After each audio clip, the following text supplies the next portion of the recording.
911, what is your emergency? What is going on? Hello? My mom was a knife. Who has a knife? My sister. Where is your sister? Quick, quick, quick! What? I got everyone coming to you, honey. Where is your sister? Quick, now!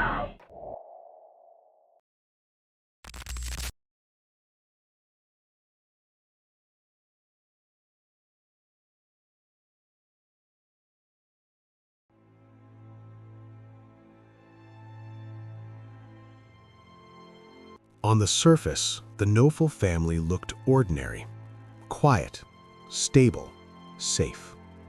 They lived in Willoughby Hills, Ohio, a peaceful suburb just outside Cleveland, a place where neighbors waved, lawns were trimmed, and nothing ever seemed to happen. Their house sat near the Chagrin River, a modest three-bedroom home with a wide front yard. A trampoline stood near the driveway. A wooden playset with a slide hinted at laughter, childhood, routine. This was the kind of home where people believed nothing truly bad could happen. Lisa Knofel was 41 years old. She worked as a social worker for Cuyahoga County's Department of Children and Family Services, a job that required empathy, patience, and strength. Every day, she dealt with families in crisis, neglect, abuse, broken homes. And yet, those who knew her said she believed deeply in structure, boundaries, and second chances. Her husband, Kevin Knofel, was a truck driver. Long hours, long routes.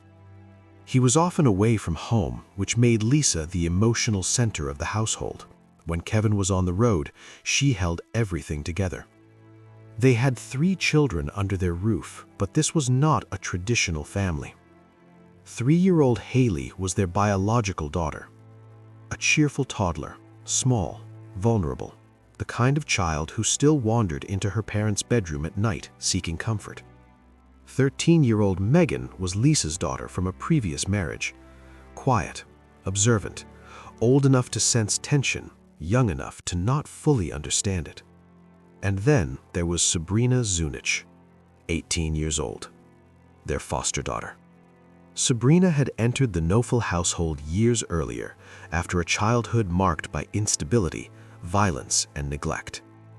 By the time she arrived, she carried emotional scars most adults never fully recover from.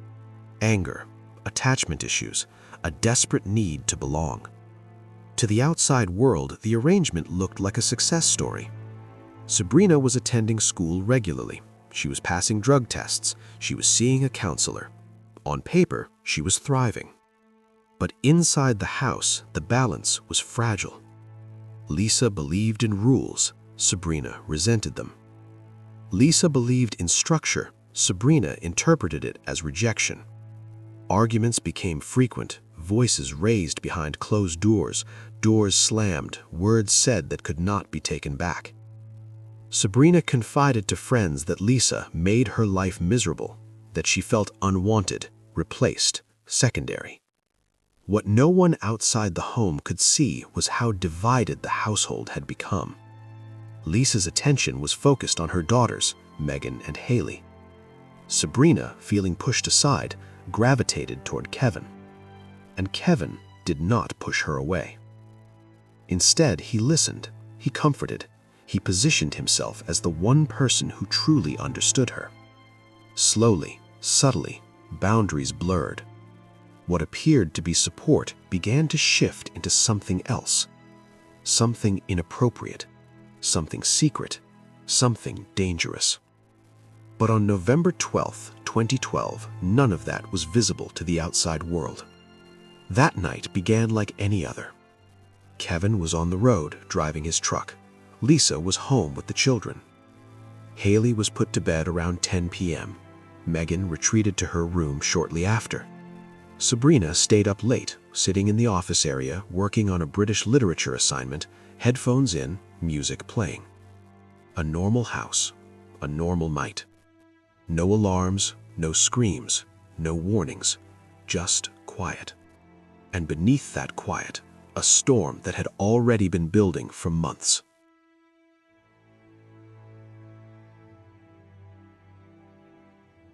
Shortly after midnight, the house was asleep. Megan was in her bedroom. Haley lay quietly in her bed, unaware of how close danger already was. Lisa had gone to her room, exhausted from the day. Only Sabrina was still awake. She had tried to sleep, but a headache wouldn't let go, the kind of dull, pressing pain that keeps your mind restless.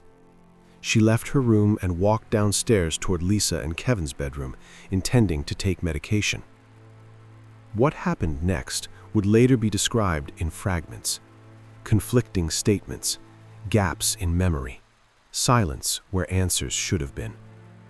Sabrina would claim she remembered nothing after entering the bedroom, but what is known is this. At approximately 1:15 a.m., 13-year-old Megan woke up to sounds that did not belong in a sleeping house. Movement, struggling, a noise that triggered instinct before logic. She left her room and ran toward her mother's bedroom. What she saw stopped time. Her foster sister stood inside the room. Her mother was on the bed, and there was a knife. The attack had already begun.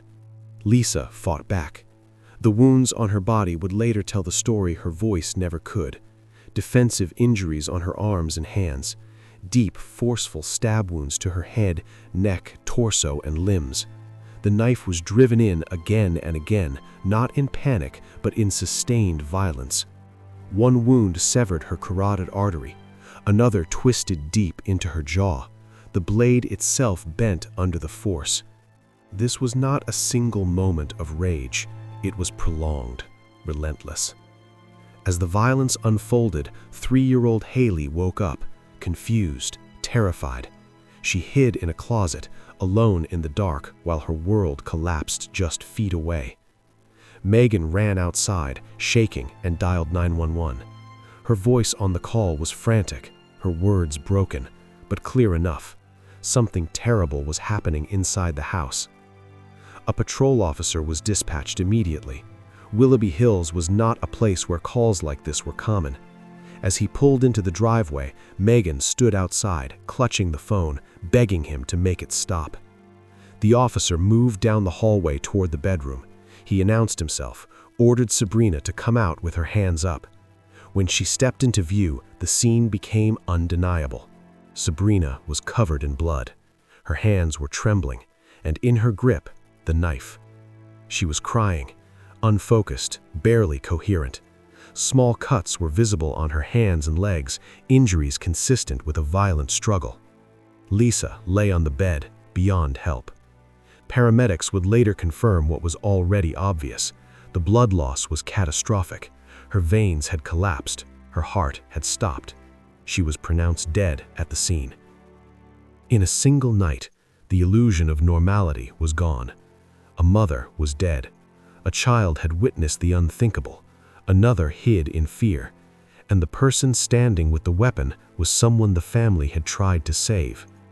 But the most unsettling question still lingered in the air.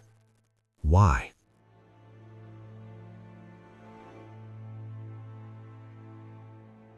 In the hours after the murder, the focus was obvious. Sabrina Zunich was covered in blood. She held the knife. She was the one standing in the room. From the outside, the case looked simple. But as investigators began pulling at the threads, the story refused to stay contained. Sabrina's behavior during questioning was erratic. She cried, shut down, contradicted herself. She insisted she had no memory of the attack. That after entering Lisa's bedroom to take medication, everything went blank. Investigators had heard claims like this before. Amnesia can be real. It can also be convenient. But what stood out was not only what Sabrina said, it was what she didn't. She spoke about tension in the house, about feeling unwanted, about believing Lisa wanted her gone. Yet beneath those statements was something else. Hesitation whenever Kevin's name surfaced. At the same time, Kevin Knopfel arrived at the police station. His wife had just been murdered, and yet officers noticed something unsettling. He was calm, controlled, almost rehearsed. Kevin explained that he had worked as an EMT, that he had seen death before, that there was nothing they could tell him that would shock him. What disturbed investigators wasn't composure, it was focus. Kevin repeatedly asked about Sabrina, where she was, how she was doing, when he could see her. He demanded to be placed on her visitors list. Not once did he ask to see his wife's body. Not once did he ask how Megan was coping. His attention stayed locked on Sabrina. Behind closed doors, detectives began reconstructing the family dynamic. What they found was not harmony, it was fracture. Sabrina had come from a childhood steeped in chaos, abuse, addiction, instability. By the time she entered the Normal home, she was already deeply vulnerable, desperate for approval, for attachment, for safety. Lisa believed structure and discipline would help. Kevin offered something else: attention, validation, and eventually, secrecy. Friends of Sabrina later described an uncomfortable closeness between them, lingering touches, sexual jokes, conversations that crossed boundaries no foster parent should ever approach. And slowly, a line was crossed. Kevin didn't present himself as a predator, he presented himself as a rescuer. He told Sabrina she was special, that Lisa didn't understand her, that the household was divided because Lisa made it that way. Over time, Kevin positioned himself as Sabrina's only ally. When Lisa and Sabrina argued, Kevin took Sabrina's side. When Sabrina felt rejected, Kevin reinforced it. And when talk of divorce entered the picture, Kevin began planting something far darker. He told Sabrina he wanted to leave Lisa, that they could be together openly, that Lisa was standing in the way of their future. What Sabrina didn't see, or couldn't, was that Kevin was shaping her reality, feeding her resentment, encouraging her anger, and slowly reframing violence as necessity. By September 2012, police had already been called to the house for domestic disputes. Lisa suspected something was wrong. She wasn't imagining it. Kevin confided in friends that Lisa believed he was having an affair with Sabrina. He didn't deny it. Instead, he worried about consequences: custody, money, control. And then there was the insurance. Nearly $800,000 in policies on Lisa's life. To Kevin, the math was simple. Divorce meant loss. Death meant freedom. To Sabrina, the message was more dangerous. Kevin told Sabrina that Lisa was the reason he was suffering, that without Lisa, everything would be better, that if Lisa were gone, they could finally be together. And slowly, the unthinkable stopped sounding impossible. By the time November arrived, the idea had been discussed, revisited, refined. This was no sudden explosion, it was a plan forming in the shadows. And Sabrina, young, unstable, desperate for love, was being guided toward a role she would never escape.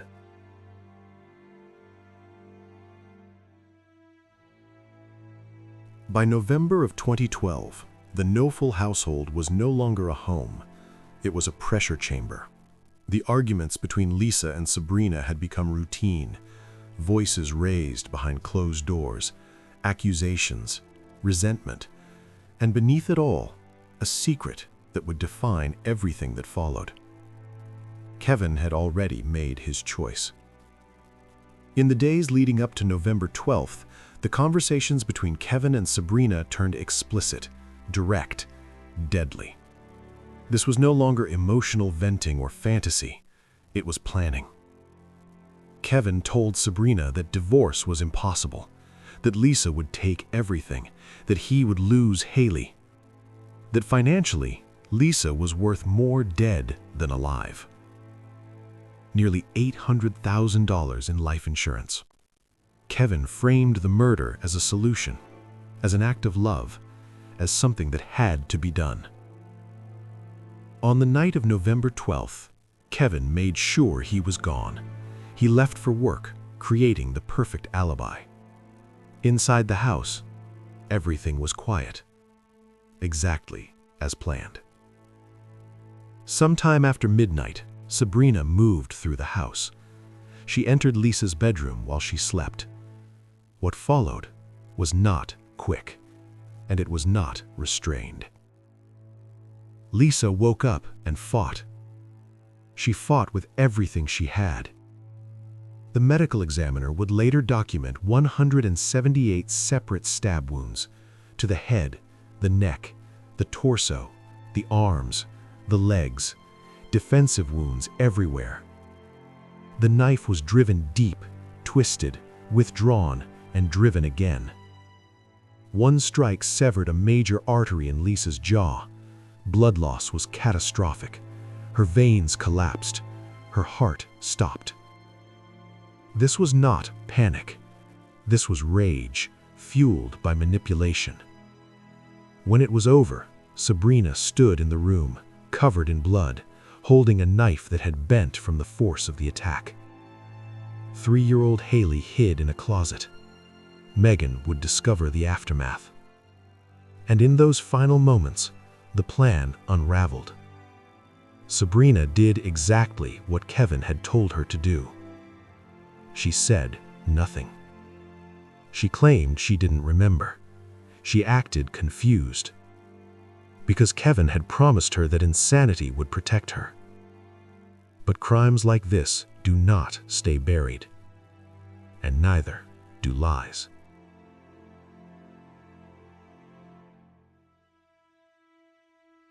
For 9 months, Sabrina Zunick sat in a jail cell, alone with the weight of what she had done. At first, she held the line. She claimed amnesia. She claimed she didn't remember the attack. She followed the script Kevin had given her: an insanity defense, silence, confusion. But reality has a way of breaking through lies. As the weeks turned into months, it became clear that Kevin had not kept his promises. There were no lawyers waiting, no plan to save her, no future together. Sabrina began to understand the truth. She had been used. In August of 2013, Sabrina made a decision that changed the entire case. She went to prosecutors and told them everything about the relationship, the grooming, the manipulation, the planning, the life insurance, the instructions, the lies. Her confession shifted the focus of the investigation. Kevin Knofel was no longer just a grieving husband, he was a suspect. Investigators reopened every detail of the case. Witnesses came forward. Friends confirmed the inappropriate relationship. Recorded conversations supported Sabrina's claims. The image Kevin had carefully constructed began to collapse. In 2014, Kevin Knofel was arrested and charged with complicity to commit aggravated murder and multiple counts of sexual battery. Sabrina pleaded guilty. She was sentenced to life in prison with the possibility of parole after 30 years. Kevin chose to fight. In court, his defense argued that there was no physical evidence tying him to the murder, that the case relied solely on the testimony of a mentally unstable young woman with a history of trauma and substance abuse. But the jury saw something else. They saw a man who exploited authority, a man who manipulated a vulnerable teenager, a man who turned love into a weapon. On June 11, 2014, Kevin Knofel was found guilty on all counts. He was sentenced to life in prison, with eligibility for parole after 30 years, plus additional time for sexual battery, to be served consecutively. 2 lives ended that night. Lisa's, permanently. Sabrina's, slowly, behind bars. And Kevin lost the one thing he thought he had controlled: the narrative. Thank you to everyone who watched the video all the way to the end. Our team put a lot of effort into creating it. If you enjoyed it, please give us a like and subscribe to our channel. It's a huge motivation for us to work even harder and release new videos faster.